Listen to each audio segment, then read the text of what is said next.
ঢাকার সাভারে বিকেএসপির মাঠে ডিপিএল এর ম্যাচ চলাকালে অসুস্থ হয়ে পড়েছেন তামিম ইকবাল। অবস্থা গুরুতর হওয়ায় তাকে লাইফ সাপোর্টে নেওয়া হয়েছে।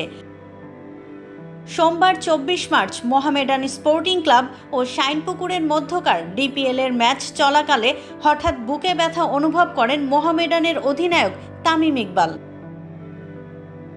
এরপর ঢাকা থেকে তাকে আনতে হেলিকপ্টার পাঠানো হয়, কিন্তু অবস্থা গুরুতর হওয়ায় তাকে বিকেএসপির পাশে শেখ ফজিলাতুন্নেসা হাসপাতালে নেওয়া হয়।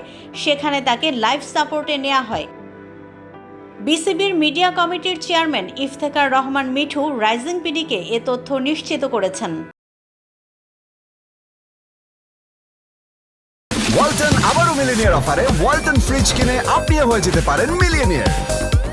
মিলিনিয়ার ছড়াছড়ি দেশ জুড়ে, এটা শুধু ওয়ালটেনই পারে।